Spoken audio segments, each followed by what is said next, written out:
மன்னாருக்கு சங்கிலியன் மன்னன் படையெடுத்ததை அடுத்து மடுமாதாவின் திருச்சுரூபத்துடன் மாந்தை நோக்கி மக்கள் தப்பி சென்றவை தொடர்பான தகவல்களை நேற்று நாம் கொண்டு வந்திருந்தோம்.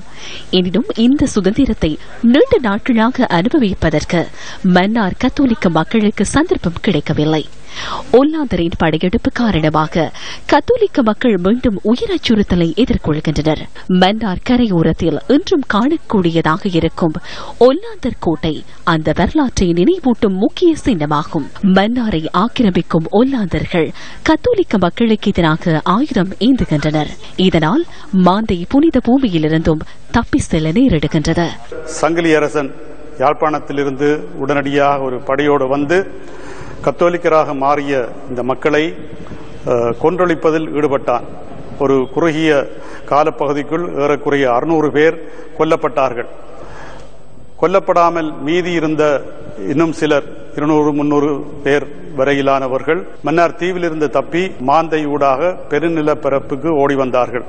இவர்கள் இங்கே ஓடி வந்து இங்கே இருக்கின்ற மக்களுக்கும் கத்தோலிக்க சமயத்தை பற்றி அறிவித்திருப்பார்கள் என்று நாம் எண்ணலாம்.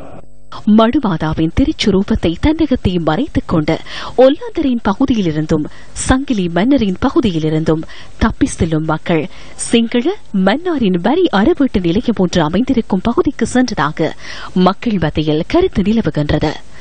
மருதமடு பகுதியில் அன்னையின் திருச்சுரூபத்தை தாம் உயிருக்கும் நிகராக இந்த மக்கள் பாதுகாத்து வருகின்ற நிலையில் மடுமாதாவின் வரலாற்றில் குறிப்பிடப்படுகின்ற அந்த அழகிய யுவதியின் வருகை நிகழ்கின்றது. போர்த்துகேய கேப்டன் ஒருவரின் மகளான ஹெலினா மருதமடு கிராமத்தில் சிறிய தேவாலயம் ஒன்றை அமைத்து மரியன்னையின் திருச்சுரூபத்தை அங்கு வைத்து வழிபட்டதாகவும் ஜெபமாலை மாதா மருதமடு மாதாவாக மக்கள் மத்தியில் பிரபல்யமடைந்த நிகழ்வு இதனையடுத்து ஏற்பட்டதாகவும் வரலாறு கூறுகின்றது.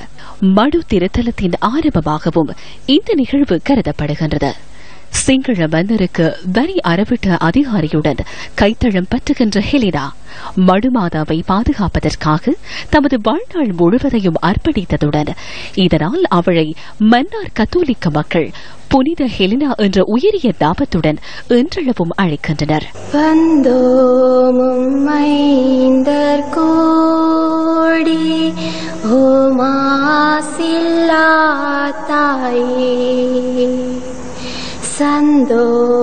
சந்தோஷமாக பாடி தாழ் பணிய